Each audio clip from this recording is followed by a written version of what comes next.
Praise the Lord, hallelujah.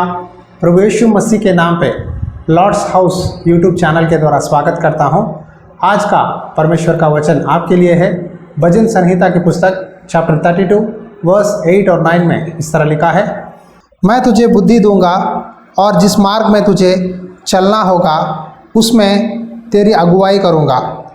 मैं तुझ पर कृपा दृष्टि रखूंगा और सम्मति दिया करूंगा।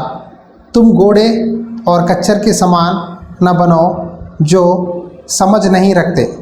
उनकी उमंग लगाम और रस से रोकनी पड़ती है, नहीं तो वे तेरे वश में नहीं आने के। आज क्रिश्चियंस में दो तरह के लोग हैं।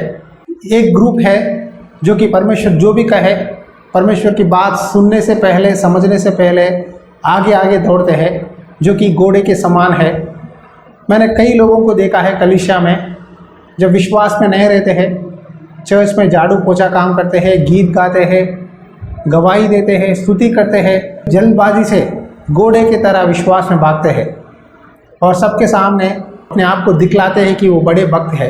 ये घोड़ा का स्वभाव है। और कच्चर यानी गधा, डोंकी का स्वभाव ये है कि जितने बार भी आप वचन सुनाओ, जितना भी बोलो कि पाप मत करो, फिर भी नहीं सुनते। एक कहावत है, गधे को तालाब के पास ले जा सकते हैं लेकिन उसको पानी पिला नहीं सकते। उसी तरह आज कुछ मसीही लोग हैं जो कि हर संडे वचन सुनते हैं, प्रार्थना करते हैं, लेकिन उनके जीवन में बदलाव नहीं होता, परमेश्वर की बातों के अनुसार नहीं जीते।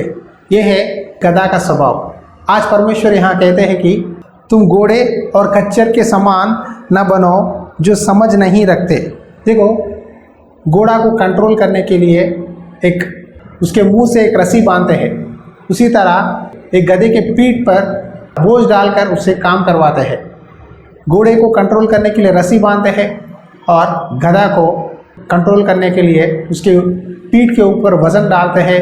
एक लकड़ी लेकर उसका मालिक उसको मारते रहता है। परमेश्वर कहते हैं कि तुम एक घोड़े के समान ना रहो या एक गधे के समान मत बनो। जिस रास्ते पर तुझे मैं चलने के लिए कहूँगा उस रास्ते पर चल। आप रोड पर ट्रैफिक सिग्नल को जानते हैं, अगर ग्रीन लाइट आएगा तो आगे बढ़ना है, अगर ऑरेंज आएगा तो स्लो से जाना है, अगर रेड लाइट आ गया है तो रुकना पड़ेगा। लेकिन आज कुछ मसीही है, रेड लाइट होने दो, ग्रीन लाइट होने दो, ऑरेंज होने दो, जो भी हो, हमको लाइट से कुछ लेना देना नहीं है। हम यीशु मसीह के लिए भागना चाहते हैं, दौड़ते हुए भागते हैं और गड्ढे में गिर जाते हैं। ये घोड़े का स्वभाव है। और कुछ मसीही लोग हैं, आप ग्रीन लाइट डालो, रेड लाइट डालो या ऑरेंज लाइट डालो, जो भी हो, मैं आगे नहीं बढ़ूंगा, मैं ही करूँगा। जितने भी दिन हो, जितने भी साल हो, उसी पाप में बैठे रहूँगा जब तक प्रभु यीशु मसीह मेरे पास आकर मुझे ना उठाए। देखो, आज यीशु मसीह हमसे कहते हैं तुम इन दोनों स्वभाव से दूर रहो। मैं तुझे बुद्धि दूंगा, जिस मार्ग में तुझे चलना होगा उसमें मैं तेरी अगुवाई करूँगा। यानी परमेश्वर ही आपको समझ देंगे, बुद्धि देंगे, जैसा कहाँ जाना है, क्या करना है, कैसा चलना है। आज बहुत से लोग प्रार्थना तो करते हैं, बाइबल पढ़ते हैं, लेकिन अपने डिसीशंस में गलत निर्णय लेते हैं, खास करके पैसों के विषय में। आज बहुत से लोग व्यभिचार में गिर जाते हैं, पैसे दूसरों को देते हैं, वो व्यक्ति पैसा नहीं देता और दूसरों के पास कर्ज लेते हैं, कर्ज नहीं फेड सकते। बाद में आके बोलते हैं, भाई मैं उद्धार पाया हूँ, बपतिस्मा लिया हूँ, क्यों मुझे बहुत सारे फाइनेंशियल प्रॉब्लम्स हो रहे हैं। मैं कहता हूँ, आपने डिसीजन कैसा लिया? किसको पूछा आपने? क्या आपने प्रार्थना की? वो कहते हैं हाँ भाई मैंने प्रार्थना किया इसीलिए मुझे कर्ज मिला। देखो, प्रार्थना करने के द्वारा कर्ज मिल गया, ये सच्ची गवाही नहीं है। एक बात ध्यान से सुनिए, प्रार्थना किया मैंने इसीलिए मुझे लोन मिला, समय पर पे कर रहे हैं और उस लोन को आपने क्लोज किया है, वो एक अच्छी गवाही है। इसीलिए कभी भी आगे मत दौड़ो। आज बहुत से लोग कार खरीदने के लिए, फ़ोन खरीदने के लिए, इलेक्ट्रॉनिक आइटम्स खरीदने के लिए, घर खरीदने के लिए बहुत सारा खर्चे करते हैं। परमेश्वर की इच्छा जाने बिना खुद का डिसीजन लेते हैं, जल्दबाजी से एक डिसीजन लेकर खरीदते हैं, फिर नुकसान में गिर जाते हैं। फिर जो चीज़ उन्होंने खरीदा है, कार हो, घर हो, फिर वापस बेचना पड़ता है। इस तरह बहुत सारे लोगों के जीवन में मैंने सुना है। आप एक बात याद रखिए, अपने जीवन में जो भी डिसीजन लेना है, पहले परमेश्वर की इच्छा पूछो।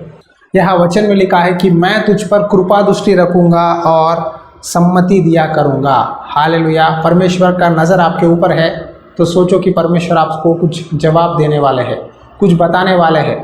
एक बार परमेश्वर की आवाज़ सुनो, परमेश्वर से पूछो, परमेश्वर क्या करूं, क्या जाऊं या नहीं, क्या रुकूं या आगे बढ़ूं। अगर परमेश्वर कहता है कि जा आगे बढ़, मैं तुझे मदद करूंगा, तो आगे बढ़ सकते हैं। यहाँ लिखा है कि मैं तुझ पर कृपा दृष्टि रखूंगा और सम्मति दिया करूंगा, यानी परमेश्वर आपको परमिशन देगा कि वो काम कर सके। आज आप जो भी परिस्थिति में हो, मैं आपको बताना चाहता हूं कि यीशु मसीह के नाम पे पहले परमेश्वर की सम्मति पूछो, क्या परमेश्वर की इच्छा है। आप इन दोनों स्वभाव से दूर रहो, घोड़े की तरह मत भागो या कच्चर की तरह मत रुको, लेकिन एक स्पीड में जिस मार्ग में आपको चलना है उस मार्ग में कदम कदम पर परमेश्वर पर विश्वास रखते हुए आगे बढ़िए। परमेश्वर आपकी सहायता करेंगे। आंखें बंद करिए, इस समय प्रार्थना करता हूँ। अनुग्रहकारी दयालु परमेश्वर, मैं प्रार्थना करता हूँ, आपने इस वचन के द्वारा हमें चेतावनी दिया है कि तू घोड़े के समान या खच्चर के समान ना बन, जिसको समझ नहीं है, बुद्धि नहीं है। मैं तुझे बुद्धि दिया करूँगा, जिस मार्ग में तुझे चलना होगा मैं तुझे अगुवाई करूँगा। मैं तेरे ऊपर अपनी कृपा दृष्टि रखूँगा और सम्मति दिया करूँगा। हालेलुया। परमेश्वर, जितने भी भाई बहन तकलीफ़ों में है, मुसीबतों में है, उनको सही रास्ता दिखा, एक सही डिसीजन लेकर आगे बढ़ने के लिए मदद कर। ये प्रार्थना विनती यीशु मसीहा नाम पे करता हूँ पिता, आमीन। Praise the Lord. इन संदेशों को बनाने के लिए बहुत मेहनत होती है, इसीलिए प्रार्थना कीजिए। अगर परमेश्वर ने आपको प्रेरणा दिया है तो सपोर्ट कर सकते हैं। God bless you. परमेश्वर की आत्मा सदा आपके साथ बनी रहे, आमीन।